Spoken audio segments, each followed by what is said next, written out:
të dashur shikues, të gjithë ju që jeni me ne, po shoqëroni në këtë mëngjes të hershëm me mëngjesin në tribun, veç se paralajmërova para pak minutash se tani do të vazhdojmë me intervistën e parë për sot me të ftuarin ton të parë, me cilën do të diskutojmë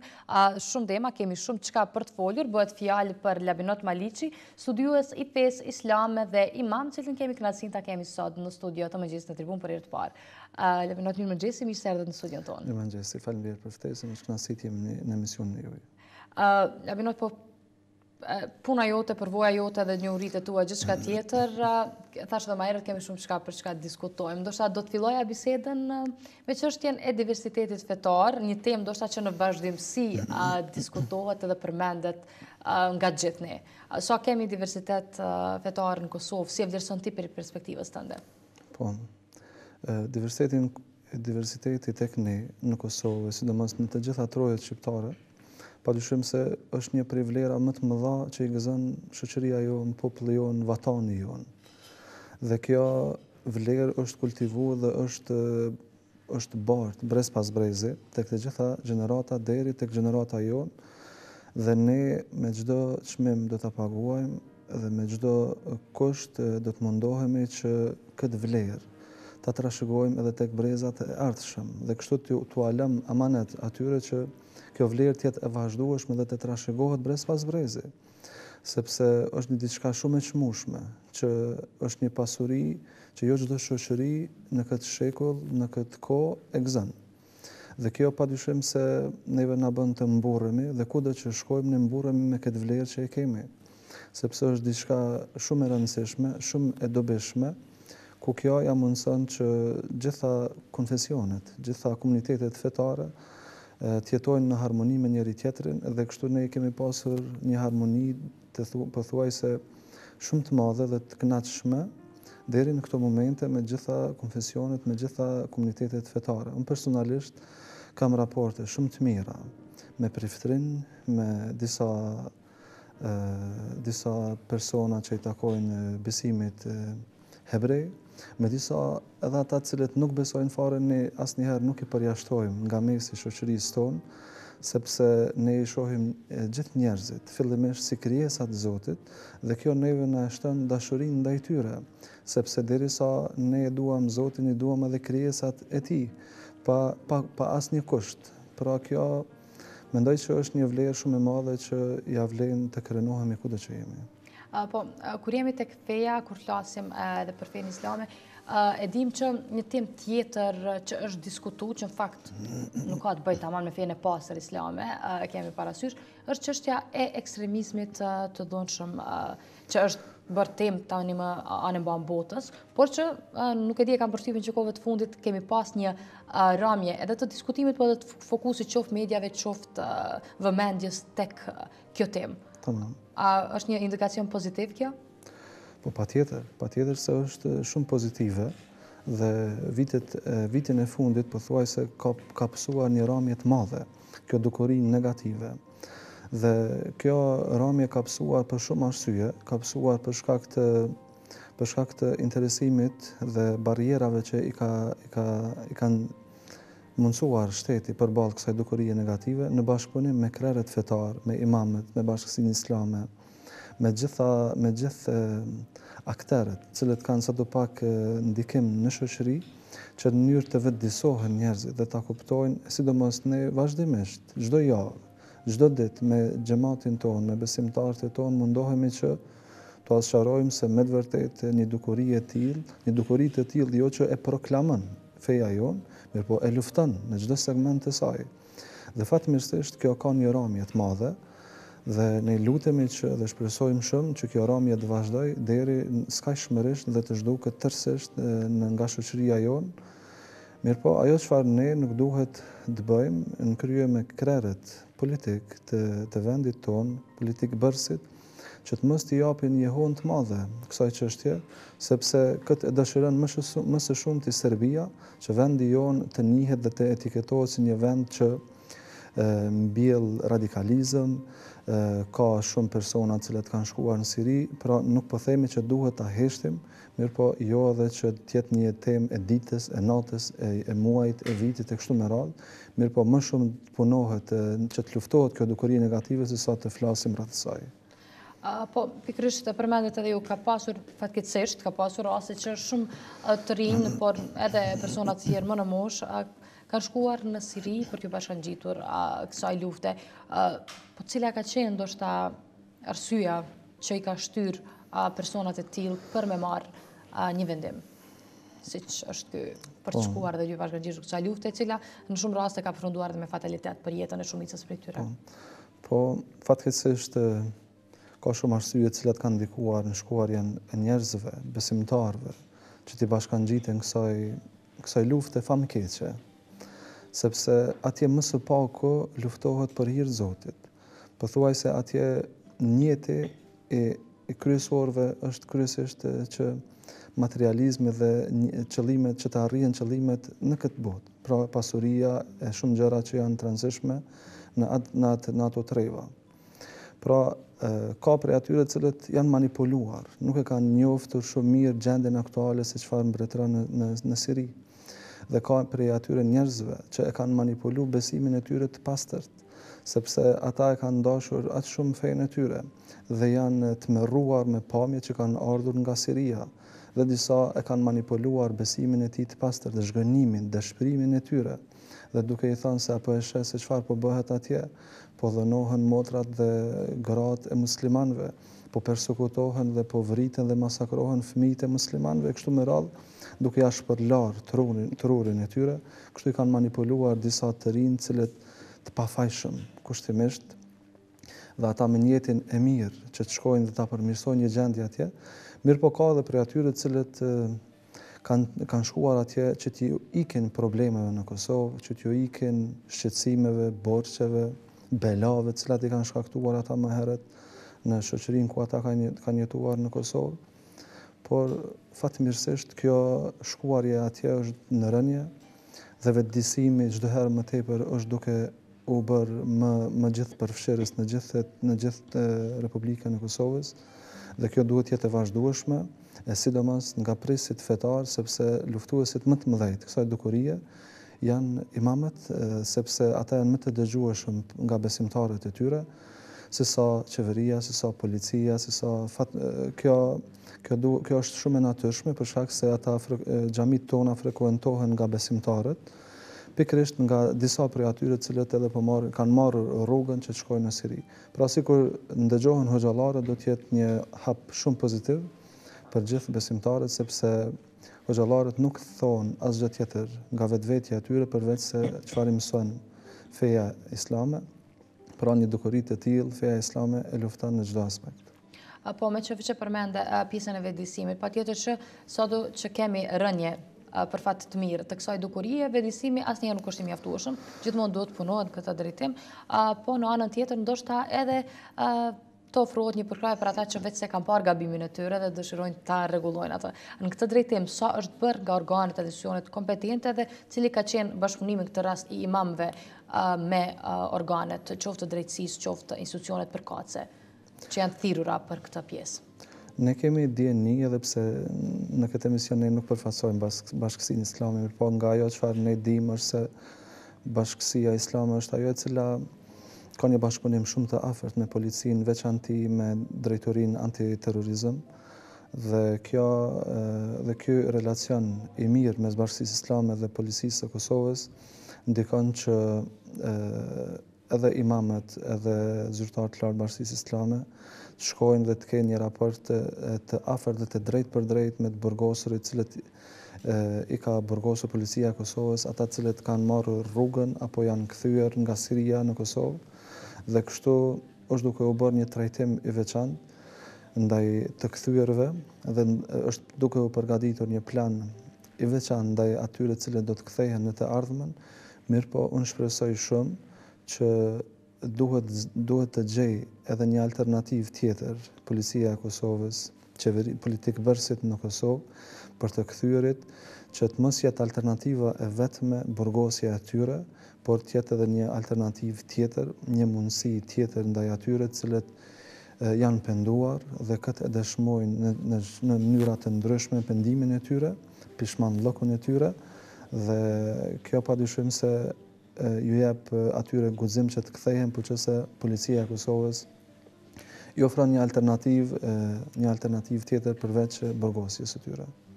Apo një gjë tjetër shumë e rëndësishme që patjetër nuk bën asnjë ta lëm anësh, edhe pa e përmendur, ka qenë edhe vizita juaj në Amerikë, pikërisht me ftesë të përfaqësuesve të Departamentit Amerikan, ku ndër të tjera, përveç vizitave të shumta që keni pas atje, keni pas rastin edhe me marrë pjesë pikërisht me një konferencë lidhur me ekstremizmin e ndonshëm dhe radikalizmin dhe vizita të ndryshme në institucione dhe universitete atje. Kur është bërë vizita dhe si ishte pritja dhe cili ishte qëllimi ndoshta kryesor i kësaj vizite? Po, vizita në Shtetet e Bashkuara me të vërtetë se ka qenë një ëndër e bërë realitet për mua dhe pothuajse ne në Kosovë dhe çdo shqiptar ka një ndjen thellësisht nga zemra e tij një mirënjohje të thellë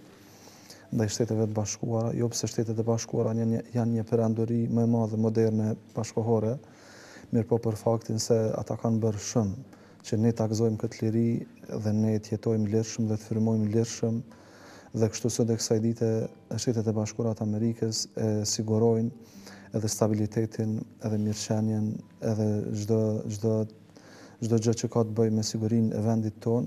Dhe kështu siguria që garanton Shtetet e Bashkuara për vendin tonë bëhet shkak që të na ruan edhe nga asimilimi nga sllave që i kemi përreth këtu në Ballkan.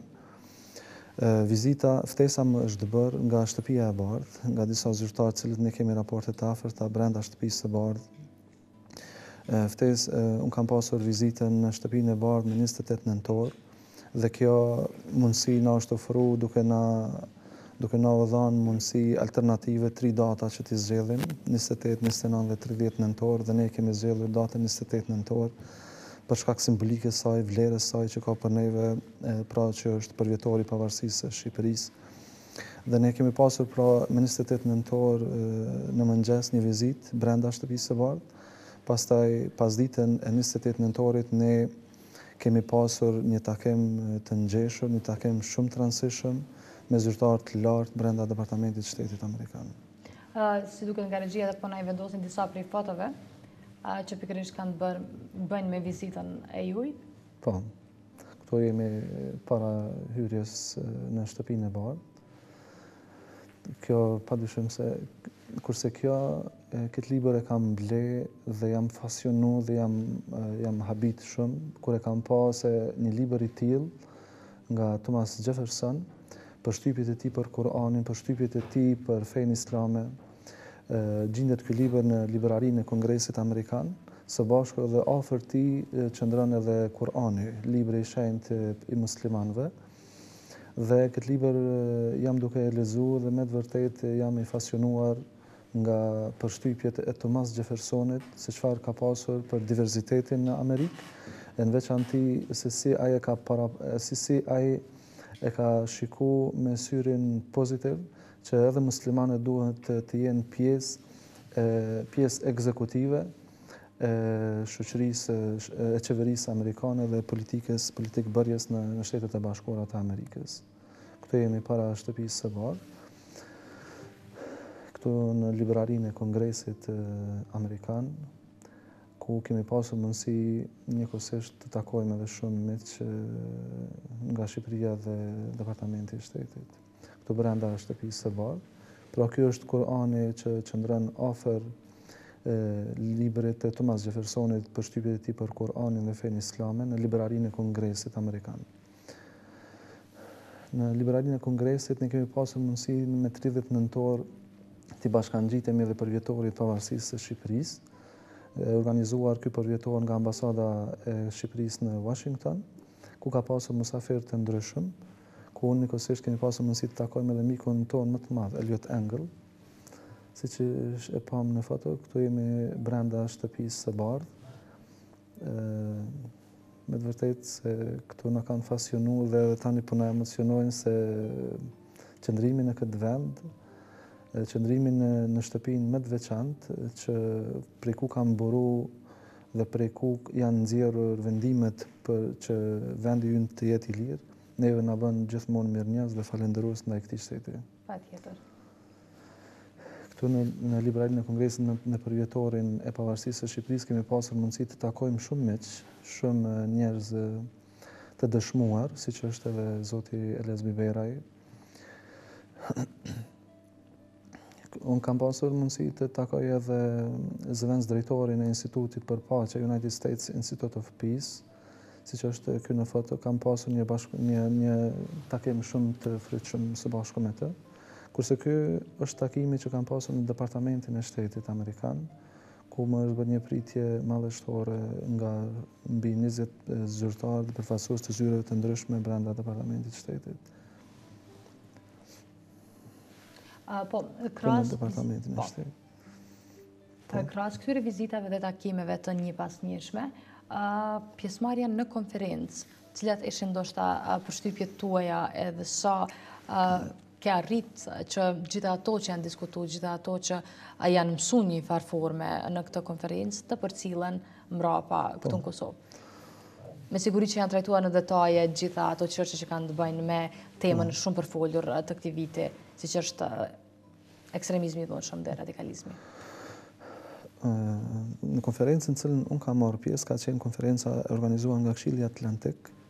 ku ka qenë për të ardhmen e Ballkanit, ku është folur ka pasur mysafir panelist nga Ballkani, ministra të jashtëm dhe zyrtarë të tjerë, të përfaqësues të këtyre shteteve të Ballkanit, ku është folur për sigurinë, shtetëndërtimin e Ballkanit, por jo në ndonjë mënyrë të veçantë për ekstremizmin, ka qenë pjesë e diskutimit, ka qenë pjesë e kësaj agjendes që të flitet rreth kësaj dukurie, mirë po nuk ka qenë ajo kryesorja që ju ka dhënë ndonjë minutar apo kohë e veçantë. Ajo çfarë ka qenë e rëndësishme është se si të jenë bashkëpunuese mes vete shtetet e Ballkanit, se si të i kalojnë barrierat dhe të i shohin më shumë pikat e përbashkëta se sa të i shohin pikat cilat i përçajnë dhe janë historikisht të ndjeshme për politikë bërësit në këto treva. Kurse në Departamentin e Shtetit, ato kemi pasur mundësi të takojmë zyrtarë të lartë të Departamentit të Shtetit, në veçanti përfaqësues nga zyrja e çështjes së fesë dhe çështjeve globale, përfaqësues nga zyrja e koordinatorit të asistencës për Evropë dhe Eurazi, përfaqësues nga zyrja për të drejtat e njerëzit brenda Departamentit të Shtetit dhe shumë përfaqësues të tjerë, ku kemi pasur një takim të gjatë së bashku, një takim ku kemi pasur mundësi t'u bëjmë një përmbledhje të gjendjes aktuale në Kosovë, të gjendjes në çfarë gjendje ka qenë që nga pas lufta komuniteti musliman deri më tani, cilat janë relacionet e komunitetit musliman me qeverinë dhe me gjithë shoqërinë, si perceptohet ky komunitet nga qeveria, sa i mbron të drejtat e tyre, a ka ndonjë gjë që e shqetëson komunitetin musliman nga veprimet e qeverisë, sa i përmbahet qeveria të kushtetutës së saj për të mbrojtur të drejtat e gjithë qytetarëve, në veçanti pra edhe që brenda qytetarëve të Kosovës bën pjesë edhe vetë ne komuniteti jonë që zyrtarisht edhe përfaqësojmë shumicën e këtij populli që jemi 96%. Pra ka qenë një takim shumë i rëndësishëm dhe ata janë fasjonuar nga vlerat cilat i ka ky komunitet, siç e përmendëm diverzitetin në fillim, dhe kjo padyshim se është diçka për të shmuar dhe njeriu i mençur dhe njeriu me vlerë din që ti vlerësoj vlerat që gjenden tek të tjerët. Mirë po, ata kanë shprehur një indinjat të thellë për islamofobinë që bëron nganjëherë nga zyrtarë të ndryshëm të shtetit të Kosovës. Dhe kjo është që nga pas lufta. Do thotë fatkeqësisht zyrtarët të lartë të shtetit tonë duhet të jenë në gjendje ta bëjnë dallimin mes jetës tyre private dhe asaj publike. Pra në jetën e tyre private ata janë të lirë të mendojnë dhe të shprehin bindjet e tyre. Mirëpo në jetën e tyre publike duhet të jenë shumë të kujdesshëm dhe shumë të matur se çfarë shprehen, se çfarë flasin, se çfarë gjykojnë, se çfarë vendime marrin. Sepse ata më nuk përfaqësojnë vetëm vetveten e tyre dhe familjet e tyre, mirëpo ata përfaqësojnë shtetin e Kosovës dhe duhet që të trajtojnë çdo qytetar në mënyrë të barabartë. Dhe ky është edhe sekularizmi, që shteti duhet të jetë i njëjtë dhe i barabartë për të gjitha konfesionet, për të gjithë njerëzit. Dhe kjo më së miri manifestohet, dhe kjo më së miri do të thotë manifestohet nga vetë Shtetet e Bashkuara të Amerikës. Atje ka qenë derisa kisha mundësi të takoj zyrtar të ndryshëm nga shtëpia e bardhë dhe departamenti i shtetit. Ata e dinin se kush isha unë dhe ata kur flisnin për komunitetin musliman në Amerikë flisnin me krenari. Dhe unë nuk shehja të ta ndonjë rezervë, ndonjë urrejtje, nuk shehja të ta se ata kanë ndonjë breng se si muslimanët e manifestojnë besimin e tyre. Mirë po ata mundojshin që kudo që shkelen të drejtat e tyre, që janë garantuara me vetë Kushtetutën e Shtetit të Bashkuara, ata duhet që ti mbështesin dhe ti luftojnë gjitha barrierat apo ti eliminojnë gjitha barrierat që i pengon besimtarët nga praktikimi i fesë. Pra edhe në Kosovë, Kushtetuta e lejon që çdo besimtar, pavarësisht të bindjeve të tij, besimit që ai takon, fesë që ai takon, e ka të drejtë që ta manifeston besimin e tij, fenë e tij dhe të shpreh bindjet e tij e hapur në mënyrë private apo në mënyrë publike. Dhe kjo nuk është shqetësuese. Dhe ata kanë shprehur një indinjat të thellë për qëndrimet nganjëherë jo të mira ndaj komunitetit musliman nga zyrtarë të ndryshëm nga qeveria e Kosovës. Dhe ne do të jemi të gatshëm, siç u kemi shprehur edhe zyrtarëve të lartë në departamentin e shtetit, se për çdo shkelje të drejtave neve që na bëhen në bazë të fesë, në bazë të besimit tonë, ne do t'i raportojmë departamentit të shtetit dhe do t'ju tregojmë për çdo detaj, me emër dhe me mbiemër, se për çfarë arsye askush nuk ka të drejtë neve të na e mohojë të drejta që janë garantuara me Kushtetutën e vendit tonë. E mirë dhe apo e keqe kjo Kushtetut, ajo çfarë gjendet brenda saj duhet të ekzekutohet. Dhe jo shteti asnjëherë nuk duhet të jetë për dikën nën e për dikën njërk. Pra ne duam shumë shtetin tonë më shumë se çdo shtet tjetër në botë dhe kushdo që vije në qeveri ne do ta respektojmë, mirë po jo ata të na i mohojnë të drejtat tona dhe të na shkelin të drejtat tona, sepse kjo nuk i kontribon mirëqenies dhe harmonisë domethënë në vendin tonë. Jemi kritikisht në minutat e fundit bisedës për sot, dhe thash edhe në fillim është një temë që kemi shumë çka për të biseduar, shumë çka për të folur, mirë po, ja që minutat i kemi të rezervuar, diçka për fund? Vendi ynë ka nevojë që harmonia të jetë më e madhe, një bashkëjetesë më stabile. Dhe kjo për të qenë më stabile dhe më e fortë dhe më e qëndrueshme ka nevojë për kontributin e secilit, duke filluar nga prisit fetar, nga zyrtarët e lartë të shtetit, nga shoqëria civile dhe nga çdo njeri që ka sadopak ndikim në këtë shoqëri, sepse kështu dhe na urdhëron edhe vetë Kurani, ku Zoti i Madhëruar thotë: ndihmoni në mesveten e punë të mira dhe në devotshmëri. Pra ne së bashku duhet mundohemi që vendin ton ta bëjmë. Vendin ton ta bëjmë mirë, mos të presim që dikush tjetër të na e bëjë mirë, apo mos të presim hajtë se bëhet mirë. Askush nuk do ta bëjë mirë këtë vend, por qëse ne nuk i përvjellim mëngët, të gjithë ne pa përjashtim pozitave tona, do të thotë diturisë që ne kemi, duhet që ne të bëhemi dhe të mbledhemi së bashku dhe kështu të i kontribuojmë shoqërisë tonë në mënyrë që ata pasardhësit tanë të i gëzojnë ato gjëra që ne nuk jemi duke i gëzuar për momentin. Faleminderit shumë